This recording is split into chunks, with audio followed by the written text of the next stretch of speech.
Bom, meus amigos, nós estamos ainda aqui falando sobre a comemoração dos mortos, funerais, e ainda ficou para a gente ver aqui 3 questõezinhas, 4 questões, antes da gente iniciar lá a volta à vida corporal, retorno à vida corporal. Então nós estávamos falando dos funerais, como é que o espírito se sente, lembrando sempre que Kardec aqui ele fala de uma maneira geral, né? Mas a gente sabe que existem as regras e as exceções. Cada caso é um caso. Então ele fala aqui generalizando como deveria ser, diante das perguntas que ele está realizando aqui. Então nós paramos na semana passada, na 327, quando ele questionava os espíritos a respeito do enterro. Então ele diz: o espírito assiste ao seu enterro? E a resposta foi: muito frequentemente assiste, mas algumas vezes não sabe o que se passa, ainda pela sua condição de perturbado, e se ainda estiver no período de perturbação, aquele período pelo qual todos nós passamos quando desencarnamos, né? E normalmente é nesse momento em que está sendo realizado ali o velório, que vai ser realizado o enterro. Então, nesse período que a gente está de perturbação, você até, o que eles dizem aqui, que a gente pode até assistir, a gente está até vendo, mas só que a gente está assim meio que, vamos dizer, lesado, né? Meio sem entender o que aconteceu, onde realmente nós estamos. E existem os casos daqueles que nem conseguem perceber, que não conseguem ver. Como também existem os casos daqueles que já estão muito bem preparados para isso e conseguem assistir ali ao seu enterro. O que não é bom, né? Como colocou o Dudu aí, eu também penso assim, deve ser terrível. Porque é como ele vai falar aqui na pergunta seguinte, né? E nós vimos nas perguntas passadas, nós vamos ter pessoas ali que estarão falando bem a nosso respeito, mas vamos ter pessoas também que não vão estar dando a mínima pelo que está acontecendo ali, e isso vai nos deixar tristes, né? Essa vibração não muito agradável, né? Não que estejam até falando mal, não é nem... Tem aqueles que estarão falando mal, né, Dudu, com certeza, mas não é nem por aí, é mesmo na situação, porque muitos vão a velórios e muitos vão a enterro por uma questão social, né? Vão ali para cumprir um ato social e não para fazer o que realmente seria um velório, ou seja, vibrar pela criatura que desencarnou, né? Então o objetivo de um velório, você velar um corpo no momento desse, é você ir ali vibrar pelaquela alma que está deixando aquele corpo.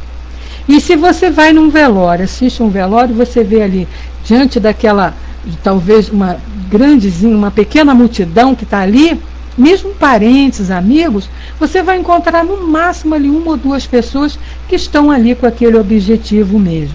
Como nós falamos na semana passada, em velório você vê de tudo, né? Você vê ali conversas, piadas, discussões, acertos de contas, porque familiares que não se encontram há tempos e vão se encontrar ali, né? Como o Dudu está colocando, muitos vão ao velório para rir, para contar piada, falar de tudo, discutir sobre futebol, discute sobre política, discute por tudo, faz tudo que tem que fazer, menos o que deveria ser feito, né? Que é vibrar ali por aquele momento que aquele espírito, né, que pertenceu àquele corpo, está passando no momento. Então é o que ele diz aqui. Muitos vêm, não entendem nada, muitos vêm e entendem tudo e sofrem por isso, e outros não veem nada por conta desse período de perturbação. Nós sempre lembramos, né, quando falamos desse assunto, do livro Voltei, onde o nosso irmão Jacó, que é o autor do livro, né, que ditou a história, ele fala sobre o seu enterro e ele sente, né, os comentários que estão sendo feitos. Isso não é bom para nenhum espírito, né? A gente vai ver um comentário que tem aqui no finalzinho desse capítulo, que não importa o que a criatura tenha feito, Não importa o que a criatura tenha sido, não importa se ela foi boa, se ela foi má, se ela é um bandido, se ela é uma pessoa do bem. Naquele momento ali, os nossos pensamentos devem ser sempre vibrações positivas, para fortalecer aquele espírito, para fortalecer aquela alma, porque independente do que ele tenha sido como encarnado, ele é também um filho de Deus. E o destino dele também é a perfeição. Se ainda estava por caminhos tortuosos, ele vai voltar para poder se acertar. Vai ter quantas oportunidades forem necessárias para se acertar. Então não cabe a nós ficarmos num momento desse julgando as atitudes da criatura, né? O que ele fez, o que ele deixou de fazer, o que deveria ser feito, isso não importa para nós. Isso aí é ele com a lei de Deus. Ele é que vai se acertar lá com a lei, vai ver o que tinha que ter feito, o que não fez. Cabe a nós, amigos, parentes, seja lá a ligação que tivermos com a criatura, vibrarmos para que ele possa se fortalecer, né? Dudu coloca aí a mesma coisa do amigo que está em coma e os parentes estão falando coisas que não deveriam ser faladas perto do leito do moribundo. Porque ele está escutando, é verdade, é a mesma coisa. Você vai ali visitar a criatura que está no estado terminal, suas palavras, seus pensamentos devem ser sempre de coisas positivas, né? De fortalecimento para aquele momento, de dar força ao espírito que está ali passando pelaquela prova, pelaquela situação. Esse tem que ser o nosso comportamento nesses momentos. Jesus já disse para nós, não julgueis. Né? O negócio de ficar julgando as atitudes e os atos do próximo não é obrigação nossa, não é situação, não é comportamento correto nosso. Não somos nós que temos que julgar nada, nem comentar nada, nem criticar nada. Se pudermos elogiar, vamos elogiar. Se não pudermos, vamos vibrar positivamente, né?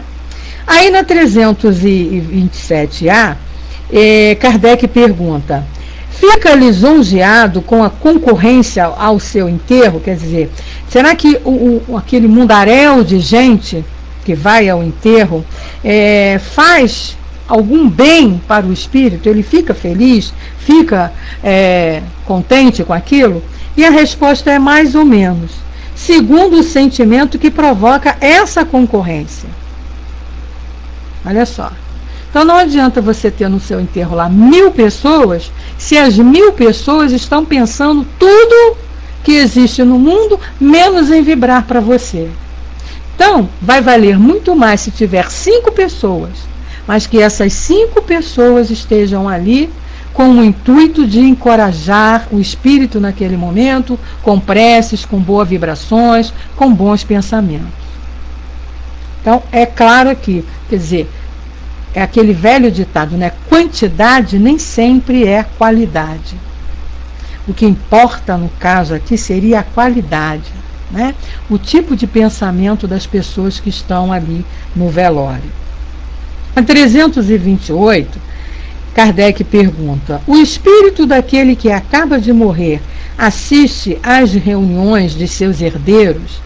Outra pergunta que é bem esclarecedora e assim também deve ser terrível para o desencarnante, né? E a resposta é quase sempre. Deus o quer para a sua própria instrução.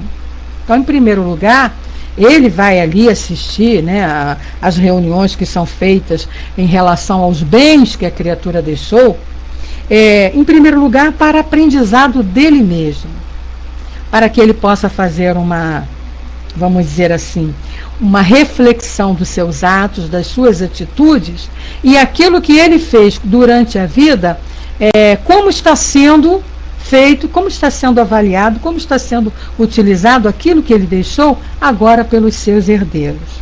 E também, com outro motivo, para castigo dos culpados. Aquele que teve culpa também vai ver aquela situação, vai ser como... Eu não gosto muito dessa palavra castigo, tá? Então, gente, eu gosto muito de substituir aqui, para aprendizado, né? Pois é, graças a Deus, né, Dudu? É verdade. Mas não é só no caso, a gente tem que entender também que uma pessoa, ela não deixa só os bens materiais, né? Existem os valores morais que a pessoa passou, que a pessoa deixou, que a convivência com aqueles que ficaram deixou também. Então isso tudo é comentado, né? Não é, como se diz, não é só no caso dos bens materiais. É claro, na maioria dos casos, os bens materiais provoca confusão, provoca desentendimento. E isso não é bom para o desencarnante. Mas o lado também moral que ele passou, que ele ensinou, né, aquilo que ele deixou, o exemplo que ele foi, isso também é discutido e é contado. Então aí ele ainda continua dizendo, é nessa ocasião que vê quanto valiam os protestos que lhe faziam. Então aquilo que era dito a ele enquanto encarnado, nesse momento ele vai entender. Todos os sentimentos se tornam patentes. E a decepção que experimenta vendo a rapacidade dos que dividem o seu espólio, o esclarece quanto aos propósitos, né? Então aquela briga, aquela confusão que fica, né, de divisão de bens, você fica com isso, você fica com aquilo, eu quero aquilo, mesmo que não seja grandes bens, mas até mesmo os objetos pessoais que a criatura deixou, né? Roupas, utensílios que ele tinha, livros lá, os aparelhos domésticos, seja lá até as pequenas coisas que na hora são divididas, né? Pois é, o time de botão do Botafogo, isso tudo, dependendo da maneira como é feita, vai causar bem ou vai causar mal ao espírito que desencarnou. E é permitido para que ele possa ter o entendimento, o aprendizado, como ele falou lá no início. E aí ele diz, mas a vez deles também chegará. Na pergunta 329, a última desse tema, desse assunto, antes a Cícera colocou ali, mas Beth, isso depende do tipo de morte, né?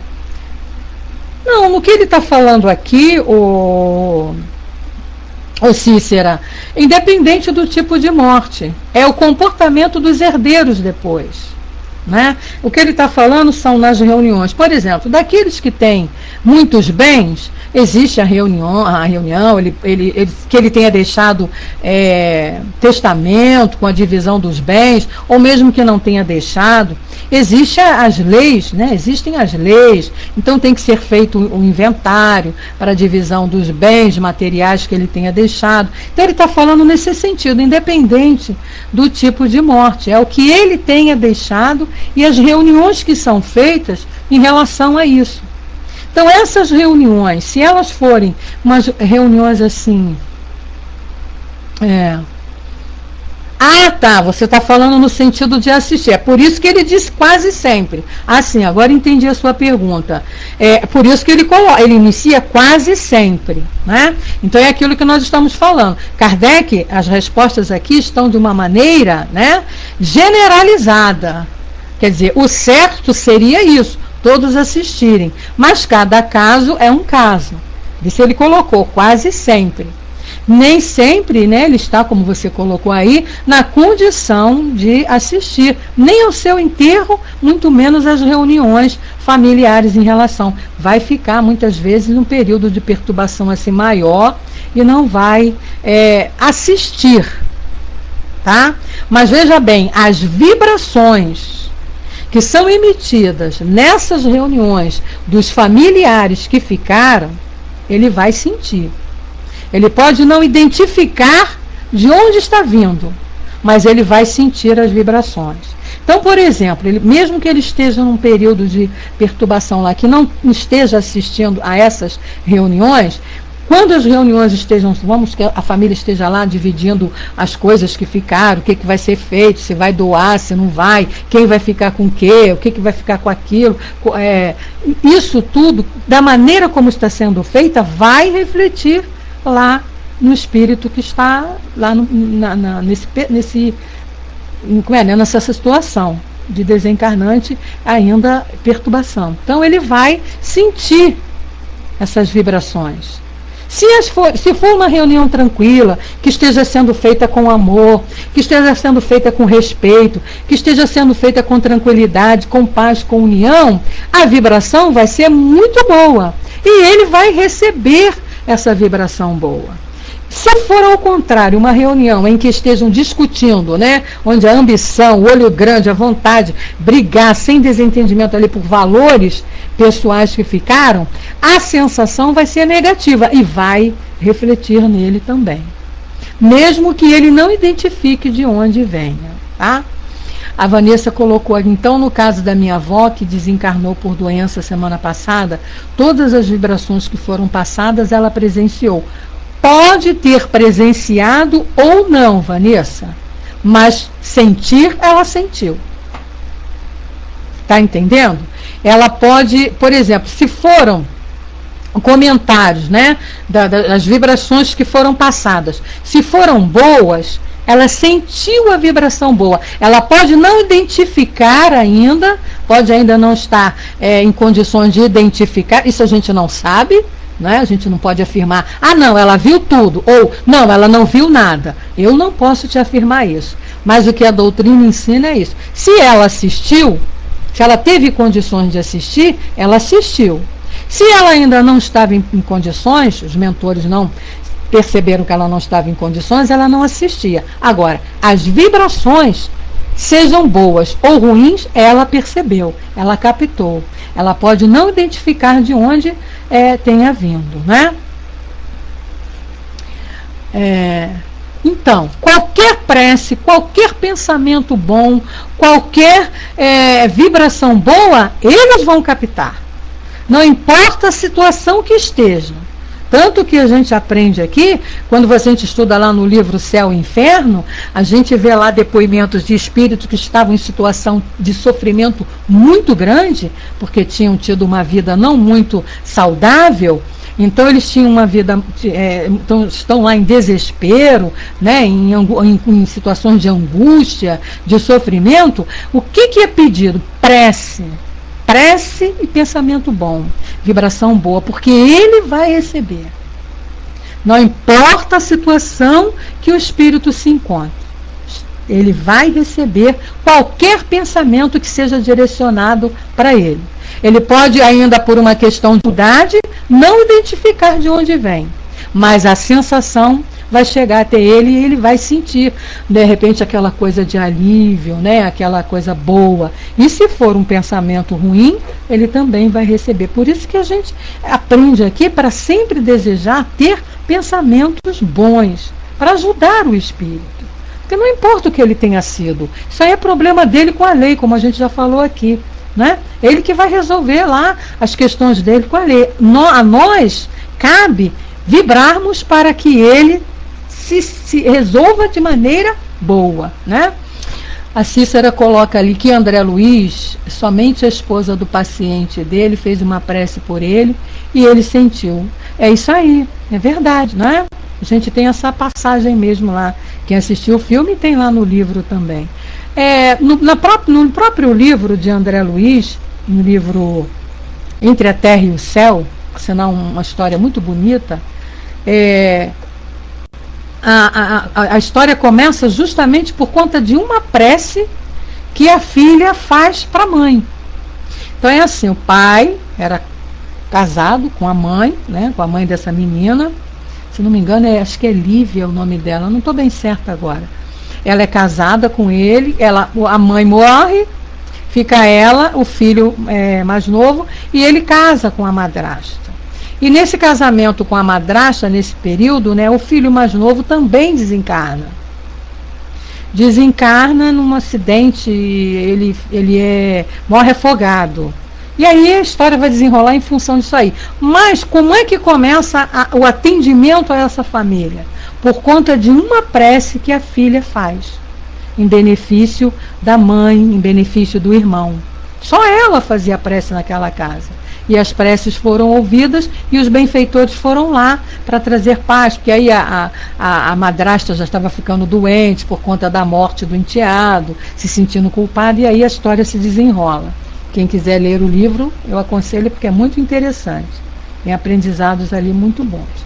Mas em relação a esse aqui, o que a gente tem que ter em mente, né, aqui é qualquer situação que chegue até nós de desencarne de alguém, não importa quem seja, mesmo que seja pessoa que a gente não conheça, mesmo que não sejam amigos nossos, mesmo que não sejam conhecidos, mas ficamos sabendo que desencarnou alguém, seja lá por que motivo for, o nosso dever e a nossa obrigação como cristão é fazer uma prece para aquela criatura, né? Não importa o que ele tenha sido, o que ele tenha feito. O nosso dever como cristão e como, né, criaturas a caminho, né, da perfeição, das transformações, é esse. O livro é Entre a Terra e o Céu, Francis, do nosso André Luiz, tá? Aí, ó, Dudu, como sempre, né? Aquele amigo que ajuda a gente em tudo, já colocou aí onde vocês podem encontrar aqui na net o livro para quem quiser ler lá. Quem não quiser ler, lê só o início que vocês vão ver esse fato que eu contei, através de uma prece. No livro também, outro livro que mostra também isso, o livro Nas Fronteiras da Loucura, né? A mãe da menina que comete um ato terrível, que foi o aborto, ela faz um aborto e a mãe faz uma prece por ela. E através dessa prece que essa mãe faz, Dr. Bezerra de Menezes vem fazer um atendimento a essa filha. A prece foi tão fervorosa, foi tão sentida, né, que chega aos benfeitores, chega aos guias, para onde ela está sendo direcionada. E ela vai ser atendida, elas são atendidas, as nossas preces são atendidas. Foi o que nós lemos aqui no Evangelho. Basta que a gente faça mesmo com o fundo do nosso coração, o nosso sentimento maior, né? Bom, para a gente encerrar então aqui esse capítulo, a última pergunta, 329, que vai fechar isso que a gente está falando aqui. Olha só o que Kardec se preocupou em perguntar aos espíritos para nos esclarecer. O respeito instintivo do homem pelos mortos em todos os tempos e entre todos os povos é um efeito da intuição da existência futura? Quer dizer, esse respeito que a gente tem para com os mortos é porque nós inconscientemente, né, entre aspas, sabemos através dessa intuição que essa vida continua e que iremos nos encontrar um dia? E a resposta é clara, simples e pequena. Ele diz, é a sua consequência natural. Sem ela, esse respeito não teria sentido. E aí, o nosso tradutor, que é o professor Herculano Pires, ele faz um comentário muito bonito a respeito dessa resposta que eu vou ler para vocês aqui, porque é interessante e vem fechar isso que a gente estava comentando aqui. Então ele diz assim, o respeito pelos mortos não é apenas um costume, como se vê, é um dever de fraternidade que a consciência conserva e para o qual nos alerta. Por pior que tenha sido o morto, não temos o direito de aumentar-lhe o suplício com as nossas vibrações agressivas. Olha só, aquilo que a gente estava falando lá. A caridade nos manda esquecer o mal e lembrar do bem, pois só assim ajudaremos o espírito desencarnado a superar as suas falhas e esforçar-se para evoluir. Pensando e falando mal dele, só podemos prejudicá-lo, irritá-lo e até mesmo voltá-lo contra nós. Então, está aí o conselho dos espíritos, está aí o conselho do professor Herculano Pires. Qualquer que tenha sido a criatura, não importa o que ele tenha feito, é nosso dever e nossa obrigação que estamos aqui querendo fazer caridade, vibrarmos positivamente por ele. E principalmente por aqueles que a gente sabe mesmo que teve uma vidinha não muito correta. Esses é que ainda precisam muito mais das nossas preces. Quando Jesus disse lá, amai os vossos inimigos, foi nesse sentido. Então, quando a gente tem notícia, né, aí através da imprensa, através da mídia, dessas criaturinhas, desses irmãozinhos que estão na marginalidade e que morrem de maneira trágica, é nosso dever orarmos por eles. Fazermos vibrações, pensamentos de força para que ele caia em si e tente se modificar. É o que Herculano fala que o espírito desencarnado, nós ajudaremos a ele a superar as suas falhas e ajudá-lo também a esforçar-se para evoluir. Então, esse é o nosso dever, como cristãos e principalmente como espíritas conhecedores já de tudo isso. A doutrina nos ensina, e aquilo que a gente fala, não adianta ter o conhecimento, é preciso colocar em prática, né? Com certeza, o Negrão coloca para nós, os sãos não precisam de médicos, até um Hitler merece a caridade da oração. Com certeza, muito mais ainda, eles precisam mais do que os bons. O que Jesus, você colocou isso aí, me lembrou aquilo que Jesus falou. Ele disse, eu não vim para os bons, eu vim justamente para os doentes. Eu vim aqui trazer o ensinamento para aqueles que estão, os bons já estão encaminhados. Não precisam, já estão lá, vão em frente. Então aqueles que estão numa situação difícil ainda, é que são os mais necessitados. Então é para eles que a gente tem que enviar vibrações positivas, vibrações de força, principalmente quando a gente sabe de um desencarne de uma criatura dessa, né? Eu não sei se vocês lembram, quando aconteceu aquela tragédia aqui no Rio de Janeiro, daquele rapaz que entrou numa escola e saiu atirando, e foi uma coisa terrível, né? Ele foi enterrado, foi lá no cemitério, foi enterrado como indigente. E as vibrações de negatividade para cima daquele rapaz foram muito grandes. E ele era um pobre infeliz, um desorientado. Não é? Então imagine a situação que aquela criatura desencarnou, imagine a situação que estava. E eu me lembro que um grupo de espíritas foram lá na sepultura dele, saiu a notícia, foram os únicos que foram. Não tinha ninguém mais no velório. No velório nem teve, né? Mas no enterro dele não tinha mais ninguém.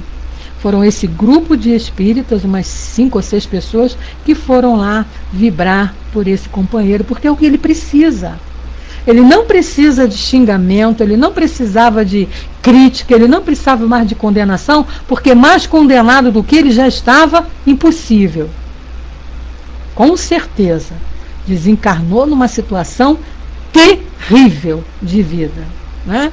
Então ele não precisava de mais vibração negativa em cima. O que ele precisava era de luz para entender, para refletir que o seu ato não foi um ato correto, que o que ele estava fazendo não era certo, e refletir, e como disse aqui Herculano Pires, né?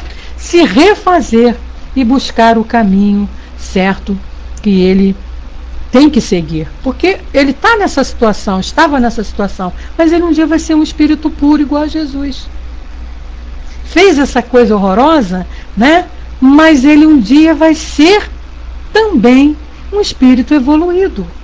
Pode levar quantas e quantas reencarnações forem necessárias, mas um dia ele vai ser tocado pelo amor de Deus e vai ser uma pessoa do bem também. Então a gente tem que ajudar, né? A gente que tem esse entendimento, que tem esse conhecimento, a gente tem que ajudar. É isso mesmo, Cícero, a gente não tem que criticar nada. Fica de boca calada e pensamento positivo para nesses casos assim, né? Que ele vai se acertar com a lei. O problema de se acertar com a lei é dele. Nossa parte é ajudá-lo para isso. Porque nós sabemos que ele também é um filho de Deus. que ele também, todos esses casos que a gente vê por aí, terríveis, que nos revoltam no momento. Claro, a gente se revolta quando tem uma notícia de uma situação dessa, né? Porque é uma coisa triste. Mas a gente não sabe, né, todo o envolvimento que está por trás daquilo tudo ali, né? E isso é verdade, Cícero, isso faz bem para a gente. Isso faz bem pra gente. O tempo que você se revolta e fica lá também xingando e condenando e falando, você está eliminando, jogando no teu organismo toxinas ruins. Ao passo que se você no momento no primeiro momento é lógico, a gente vem aquela sensação mesmo ruim, mas já sabe, para ali, na mesma hora eleva o pensamento e faz uma prece em relação àquela criatura. Porque a gente está vendo mesmo esses atos violentos aí a toda hora, né? A mídia tem prazer de mostrar isso detalhadamente, então a gente fica sabendo mesmo. E o momento de praticarmos isso que a gente está estudando são esses.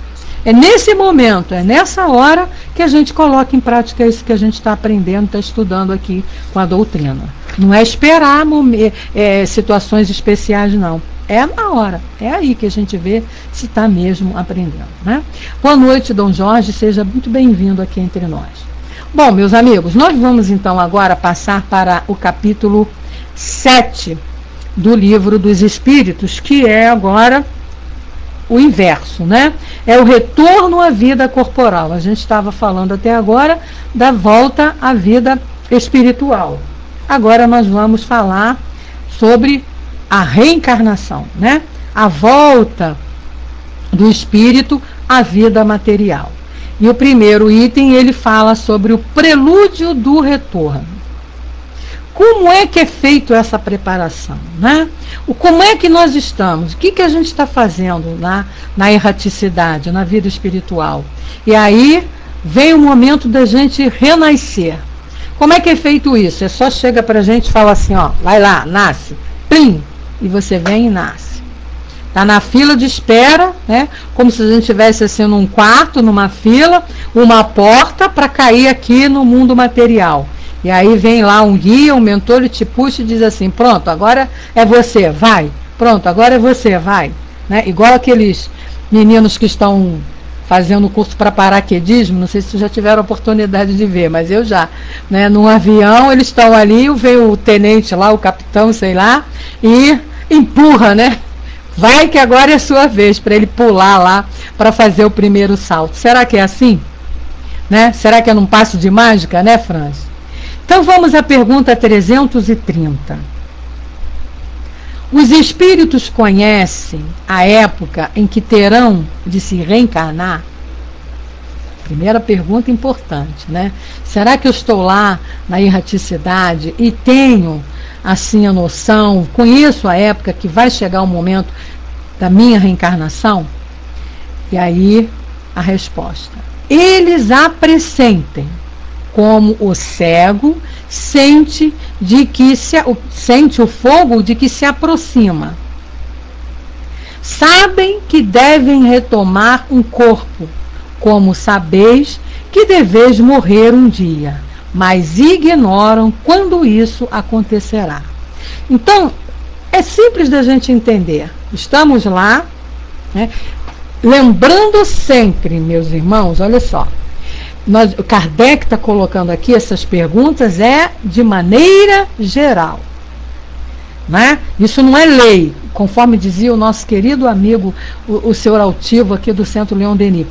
Doutrina espírita não é retratinho 3x4, de tudo igualzinho, não. Cada caso é um caso. Agora, as respostas aqui dos espíritos são dadas de acordo com o geral, a normalidade, vamos dizer assim.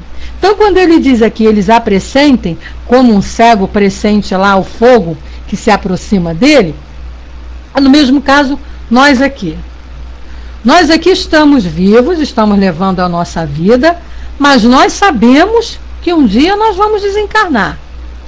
Todos nós aqui temos a certeza disso. Agora, a gente só não sabe quando, nem o momento, não é? Nem a hora e nem como. Então é mais ou menos assim também na erraticidade. Estamos lá trabalhando, estudando, levando a nossa vida, né, como espíritos, o que tem que fazer, estudar, aprendendo mais, sabendo que a gente vai ter que voltar, porque a gente não é espírito perfeito, a gente sabe quando vai ter que voltar. Agora, quando, eles não têm assim a data certa, né? Agora vamos ver a continuidade da pergunta. E aí ele pergunta assim: a reencarnação é, portanto, uma necessidade da vida espiritual, como a morte é uma necessidade da vida corpórea? Então Kardec está perguntando, né? Assim como a morte para nós é necessária, a gente precisa terminar esse ciclo, desencarnar e voltar para se preparar para um novo ciclo de aprendizado, a reencarnação também para eles é uma necessidade, para quem está lá, né? É uma necessidade. E a resposta: seguramente. Os espíritos disseram: assim é. Seguramente, assim é. Aí Kardec vai e pergunta: todos os espíritos se preocupam com a sua reencarnação? Será que todo mundo que está lá está preocupado com a sua reencarnação? Né? Como a gente aqui, será que todos nós que estamos aqui nesse planeta, vivos ainda, encarnados, todos nós nos preocupamos com o momento da nossa morte? Com certeza não, né? Tem gente até que acha que não vai morrer, que vai ficar eternamente aqui, né? Aí ele diz assim, olha: há os que absolutamente não pensam nela. Então os espíritos também ficam lá e não se preocupam em reencarnar, que nem mesmo a compreendem. Muitos não sabem nem o que é reencarnar. Isso depende da sua natureza mais ou menos avançada. Para alguns, a incerteza quanto ao futuro é uma punição. Olha só, vamos raciocinar em cima dessa resposta. Então a pergunta foi: estando na erraticidade, lá, como espírito, no mundo espiritual, todos eles se preocupam com a sua reencarnação? E a resposta foi essa: alguns nem pensam em reencarnação. Alguns nem sabem o que é reencarnar. Tenho a certeza disso. Isso a gente sabe porque um trabalho que se faz nas casas espíritas de atendimento a esses irmãozinhos espíritos, principalmente os que estão em situação de sofrimento, muitos vêm ignorando totalmente o que seja, achando que vão voltar, que vão reencarnar. Nem sabem o que é isso. Quando o doutrinador por um acaso fala, eles questionam lá: mas o que é isso? Reencarnar? Vou voltar? Como? Eu já morri, já vivei lá. E sem noção nenhuma. Então está aqui, né? Outra parte da resposta que nem mesmo a compreende. A gente sabe disso. Aí, esta situação de ter o entendimento, de conhecer, de entender que vão reencarnar, que precisam de reencarnar, ou completamente, como ele diz aqui, nem pensam nela, vai depender do estágio evolutivo em que o espírito se encontra. Por exemplo, nós aqui, que temos o conhecimento que a doutrina nos oferece, quando desencarnarmos, estaremos na erraticidade e a gente vai saber que um dia vai reencarnar, porque a gente tem esse conhecimento. Não é o fato da gente desencarnar que a gente vai esquecer disso, a não ser que vocês queiram esquecer, né? Mas a gente, pelo menos esse grupo que está aqui hoje, sabe que vai um dia voltar. Então vamos desencarnar, passar pelo período de perturbação, quando cairmos em si, na nossa consciência, vamos ver, estamos espíritos, estamos, o que eu tenho que fazer? Eu sei que um dia eu vou reencarnar, então vou me preparar para isso. Agora, aqueles que não têm essa noção, que não têm esse conhecimento, ficam completamente perdidos sem entender, né? É a mesma coisa que acontece aqui agora, quando nós que estamos aqui, todo mundo sabe que vai desencarnar um dia. Mas tem aquelas pessoas que se preocupam com o lado material. Então, compram seu túmulo, compram seu caixão, compram a roupa que vão ser enterrada, compram as flores, compram as coisas, se preparam para isso tudo, né? já sabe que vai desencarnar um dia, que vai morrer, então não quer dar despesa para ninguém. Tem aqueles que se preocupam com o lado do espírito, né? Que é o que a gente aprende aqui com a doutrina. Nos prepararmos para esse momento. Então, trabalharmos aqui agora, no mundo material, mas irmos combatendo os desapegos e tudo. E tem aqueles que não querem nem ouvir falar nessa palavra morte. Vocês sabem que tem pessoas que, se você falar a palavra morte perto delas, elas batem na parede, elas fazem o cruz, elas pintam e bordam, né? Acham que isso é coisa horrível, que não se deve falar, que é mau agouro, que isso... Por quê? Por várias questões, medo, ignorância, falta de conhecimento. Então não se preocupam com isso, não estão nem aí para esse momento. É a mesma coisa assim em relação à volta à vida material que os espíritos se encontram quando ele fala isso aqui. Aí ele diz que para uns a incerteza quanto ao futuro é uma punição.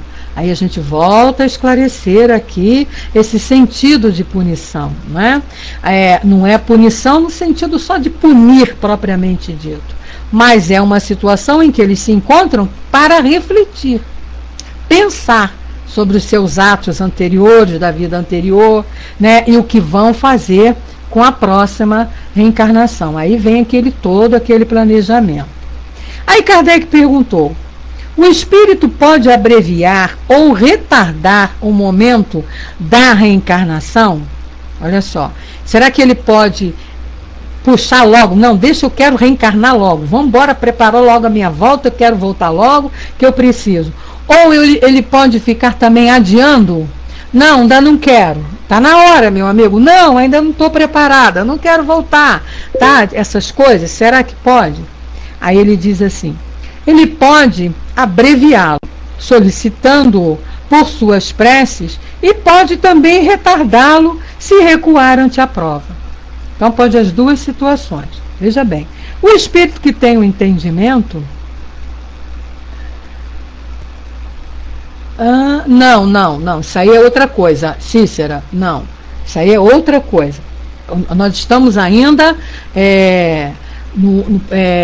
o caso do aborto, no caso espontâneo, ele desiste da reencarnação, mas ele já se preparou para reencarnar, tá? Nós estamos falando ainda, você está lá como espírito, aí os seus guias e seus mentores chegam para você e dizem assim: ó, meu amigo, fulana, dona Beth, vamos que seja eu, dona Beth, lá o nome que eu tenha lá, vou falar Beth mesmo, dona Beth, está na hora da senhora se preparar para reencarnar, vamos embora? Aí eu posso falar assim: vamos embora. Ou então eu posso chegar e falar assim: não quero ainda, não quero, ainda não estou preparada, né? Aí, ou eu também tenho consciência da minha necessidade de reencarnar logo, eu posso, através de prece, recorrer aos mentores para abreviarem a minha vinda. Ainda estou como espírito. Tá? Então é disso que ele está falando aqui. No caso que você citou aí, Cícera, quando ele diz podem adiar para ele o caso do aborto, não. Quando ele se preparou, reencarnou, houve a concepção, ele se uniu àquela mãe, né? Tá lá, foi concebido, está começando a formar o corpo, e ele recua por alguma razão. Ele desiste, aí ele sai. E aí ela aborta. Aí ele correu da prova, saiu desistiu por alguma razão, tá? O que nós estamos falando aqui é antes de reencarnar. A criatura tem medo de reencarnar por alguma razão, não quer, ou aquela que tem consciência e quer fazer logo. Pô, sabe que vai ter que vir? Então vamos embora. Eu vou ter que reencarnar, pagar para acertar minhas contas, pagar reparar meus erros lá, então eu preciso reencarnar, então eu vou logo. E tem aquele que tem medo, né, da situação que vai ter que enfrentar, então ele fica recuando. É o que ele diz aqui. Então, ó, ele pode abreviá-lo e pode recuar ante a prova. Quem já leu, né, ou tem conhecimento, nas próprias obras de André Luiz nós temos várias situações, mas um dos casos mais conhecidos aí no meio espírita é o caso de Camilo Castelo Branco. Camilo Castelo Branco, que é o que escreveu, né, enviou a mensagem lá daquele livro Memórias de um Suicida. que aconteceu com Camilo? Camilo, ele se suicidou por conta de uma cegueira, quando era Camilo Castelo, escritor português, autor de vários livros, quando vivo, quando encarnado. E ele, por conta de uma cegueira, por ter ficado cego, não se conformou com a cegueira, se suicidou. Muito bem. Foi lá para a erraticidade, para o mundo espiritual, recebeu, foi tratado, foi amparado e tudo. E aí começou o projeto dele. Bom, meu amigo, veja bem, você cortou uma prova. Então você vai ter uma nova reencarnação, que passar novamente pela prova da cegueira, porque você não cumpriu na reencarnação passada, e ainda tem as novas provas da próxima reencarnação. O que aconteceu com Camilo? Ele recuou. Ficou com medo. Quem já leu o livro sabe disso. Ele fica com medo. E ele fica, não, ele vai adiando, e aí a espiritualidade vai respeitando, né? Existe o livre-arbítrio. Aí ele vai adiando, você vai adiando. Acontece que você vai adiando, mas o círculo vai se fechando. Então você está vendo, né? Teus amigos estão indo, estão voltando. E melhorando, e cada vez ficando melhores, estão indo, e você está ficando, e está todo mundo indo, e você está ficando. Então vai chegar um momento que você vai ficar numa situação que não tem outra escapatória. Eu tenho que encarar a prova, eu tenho que ir. Então, vamos embora, né? Mas eu posso abreviar, sim, recuar, sim, por várias razões, por várias situações. A maioria, a situação mais comum é o medo da prova pela qual tem que passar, medo de falir, né? Aí ele ainda continua nessa resposta, ele diz assim: porque entre os espíritos há também diferentes e poltrões, mas não o faz impunemente, pois sofre com isso, como aquele que recusa o remédio que o pode curar, né? Que a dia sempre ele vai ficando numa situação, porque ele não quer ir, né, Dudu? Por conta de medo de cumprir as provas. Mas vai chegando num ponto que ele tem que ir. A escolha dele é ou vai ou vai. A lei determina isso. Porque ninguém foi criado para ficar estacionado num ponto parado, sem progredir. A lei é de progresso. Então ela vai te dando, respeitando o teu livre-arbítrio. Vai deixando você, né, e usar o teu livre-arbítrio. Mas vai chegando num momento que o teu livre-arbítrio vai sendo também cerceado. Por quê? É aquela coisa do empurrar, né? Então é aquele aluno assim, por exemplo, está na escola. Ele entra no determinado ano, nós vamos chegar na 5ª série, ele empaca. Aí ele resolve que ele não quer estudar mais. E aí fica na 5ª série, aí repete. Chega no final do ano, repete. Chega no final do ano, repete. Nunca passa para a 6ª série. Vai chegar um momento que ele ou vai para a 6ª série ou vai para a 6ª série. Ele não pode continuar toda a vida ali na escola. No caso aqui da escola, falando do material, né, existe a jubilação, é verdade, existe isso. Mas no mundo espiritual não existe jubilação. Né? Ou aqui na escola, no caso, ou o aluno tem lá a chance de repetir 2, 3 vezes o ano, vai chegar no momento que a diretora vai chegar para ele e falar: olha, ou você estuda e passa para a 6ª série, ou você vai ter que ir para outra escola. E ele vai chegar em outra escola e vai acontecer o mesmo.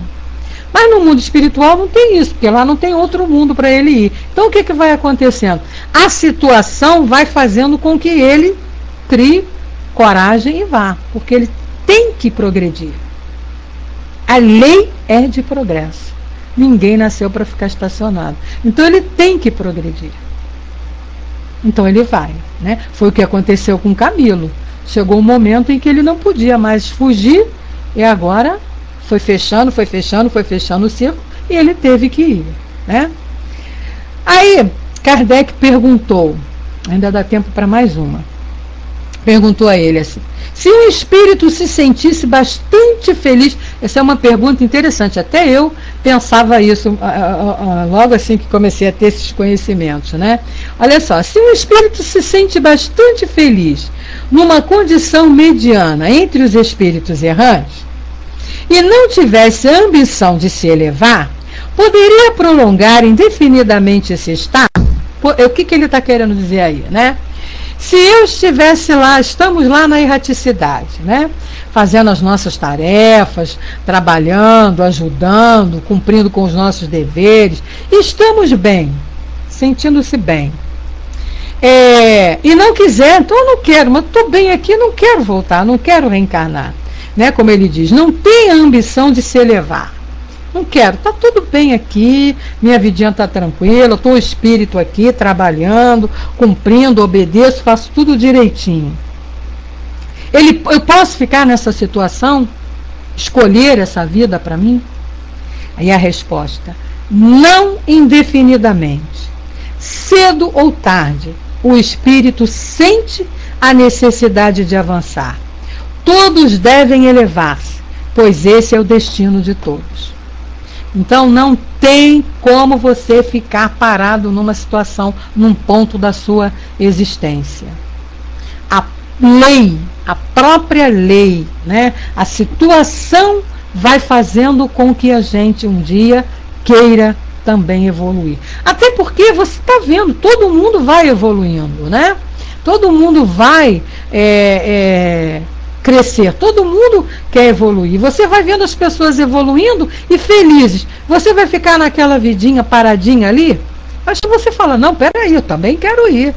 Eu também quero desfrutar dessa vida maravilhosa de espírito evoluído. Então, não tem como você ficar, porque é lei de progresso. É a lei que nos rege. Fomos criados para isso, para sermos espíritos superiores. Então a gente não vai chegar em determinado ponto e parar. Ah, não, daqui eu não quero passar mais. Isso não existe no mundo espiritual, na nossa vida como espírito, né? O Dudu colocou ali, há uma transitoriedade desse mundo em que ele não vai se encontrar mais nele. Seria isso?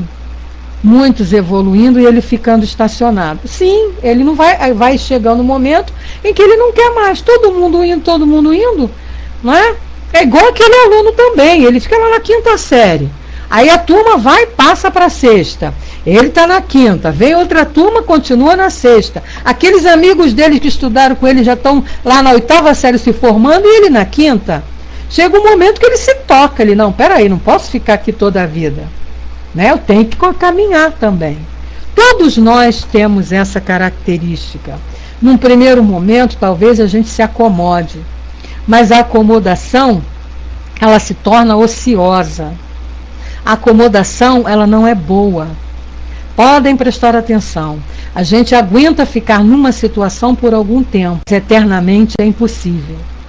É como se fosse assim, você consegue comer arroz com feijão, batata frita e bife durante uma semana. Mas com certeza, depois de uma semana você já não está aguentando mais batata frita, arroz, feijão e bife. Por mais delicioso que seja arroz, feijão, bife e batata frita, né? Principalmente para o carioca. Principalmente para o carioca. É o prato que a gente não abre mão. Mas você comeu batata frita, arroz, feijão e bife durante 3, 4, 5 dias, no 6º, 7º dia você já não está aguentando mais ver batata frita na sua frente. Então é assim a vida lá na espiritualidade. E aí a situação vai chegando num ponto que você não quer ficar. Então você também quer mudar, quer evoluir, quer novidade, né? Acomodação, mesmice, não traz felicidade para ninguém. Pois é, né, Dudu? O tempo voou, a gente está encerrando ali, já até passando 2 minutinhos, mas é isso aí, Hamilton. É impositivo da lei de progresso, né? Respeitando o livre-arbítrio do espírito. Não é que a lei, não existe ninguém que vá obrigá-lo. A própria lei, ela foi criada para fazer com que você, né, você mesmo, o próprio espírito, tome a decisão de ir. Nenhum mentor, nenhum guia vai chegar para você e falar assim, ó, tem que ir. É claro, existem as exceções, tá? Alguém pode pensar assim, mas tem as reencarnações compulsórias. Gente, isso é outro caso.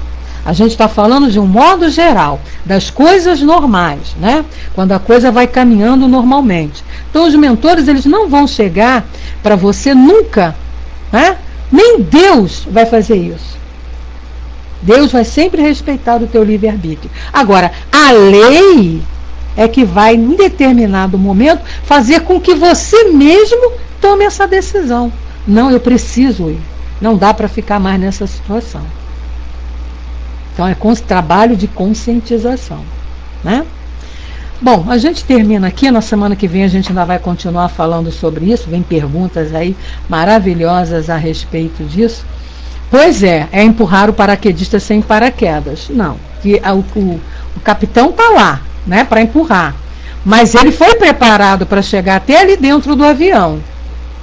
Ele só foi para dentro do avião por escolha dele. Ele quis fazer o curso de paraquedista. Então ele tem que fazer o salto lá, saltar de paraquedas. Um paraquedista sem saltar de paraquedas não pode. Então, mas ele escolheu aquilo. Então chegou o momento em que ele tem que ir, e aí ele vai pular mesmo, né? Queridos, isso aí, o homem gravita para Deus através do seu próprio progresso. É o nosso destino. Queira ou não queira, você vai evoluir. Isso faz parte da lei.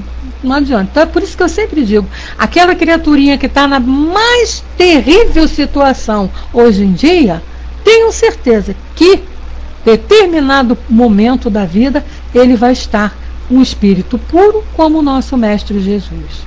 Então não adianta a gente ficar condenando esses irmãozinhos que estão aí fazendo ainda atos e atitudes assim terríveis, né? São nossos irmãos, foram criados por amor também por Deus, desvirtuaram no caminho, como nós também, com certeza, já andamos aí nos desvirtuando, fazendo bobagem. E a gente está aqui agora recuperando o tempo perdido. E um dia eles também serão tocados e virão, porque todos nós seremos espíritos puros um dia. É lei, não adianta que ninguém vai fugir. Certo? Que a gente faz